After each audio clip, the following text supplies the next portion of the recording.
So I'm going to talk about human-centered design. First of all, why is it called human-centered design? It's easy, because we're talking about human beings, real people, who, as you know, are much more complex than just users or consumers. And especially when it comes to campaigning, which is not about selling something, but rather about engaging humans and convincing them to support a message or a cause. So how do we get to know these humans? We can use a set of methodologies and tools which constitute what we call user experience design, which is basically the process that starts from understanding what our users need and ends with releasing the product that they will actually see and hopefully use. So one of the main of these tools, which I'm sure many of you are familiar with, is creating personas, which are fictional but also very realistic representation of our key audiences, of our key audience segments. We talked a lot about segmentation today.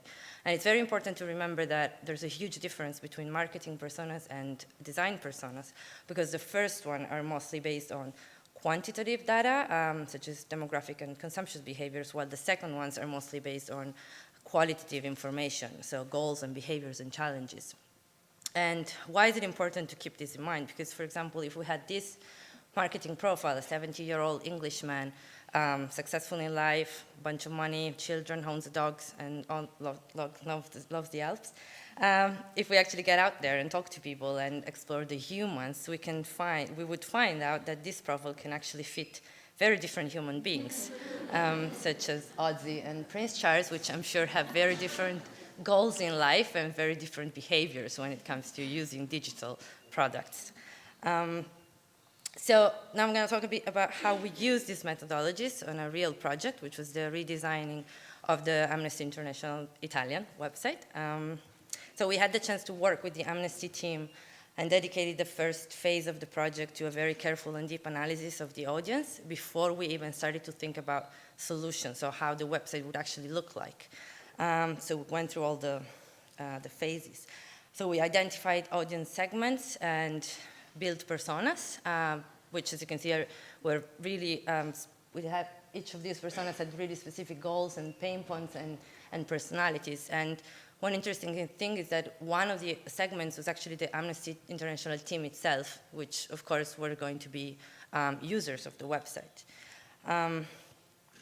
So then identifying and creating these personas and identifying those goals allowed us to also identify tasks and features that would support those goals, and also creating matches between each user and the goals, and so matches between each user and features and elements of the website. But then once we have these matches, how do we make sure that our users actually find those features and complete their journey until their goal? And that's when we use user scenarios, which are narrative stories and maps of the journey that the user goes through from the first moment, like the getting in touch with the product, until the goal achievement. And user scenarios are particularly useful. There's a user scenarios for each goal, and they're particularly useful because they help us determine the flow, but also foresee possible frictions and exit points that can happen during this flow, and so prevent them, and also find out about other possible flows that can start on like different steps of the flows. So that's once we get this, we're ready to build the structure of the website, the information architecture phase, and this is where all the elements and components come together. So the features and the contents and the hierarchy and the different importance of the different pages and sections of the website. And we can visualize it in a clear map, and which also allows us to test those flows and validate them and make sure they are stable. And then the fun part comes, the visual design, also known as make it look nice.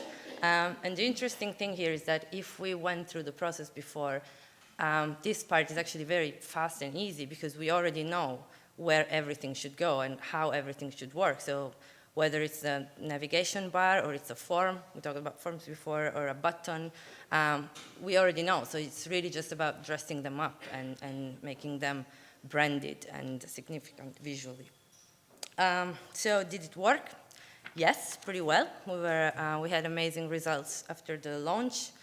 The bounce rate and exit rate specifically fell dramatically. This was also due because before this, Amnesty had 31 different websites spread all over the internet. So, of course, one of the main goals was to bring all the users to one place and give them all the contents and preventing them from running around the web looking for information.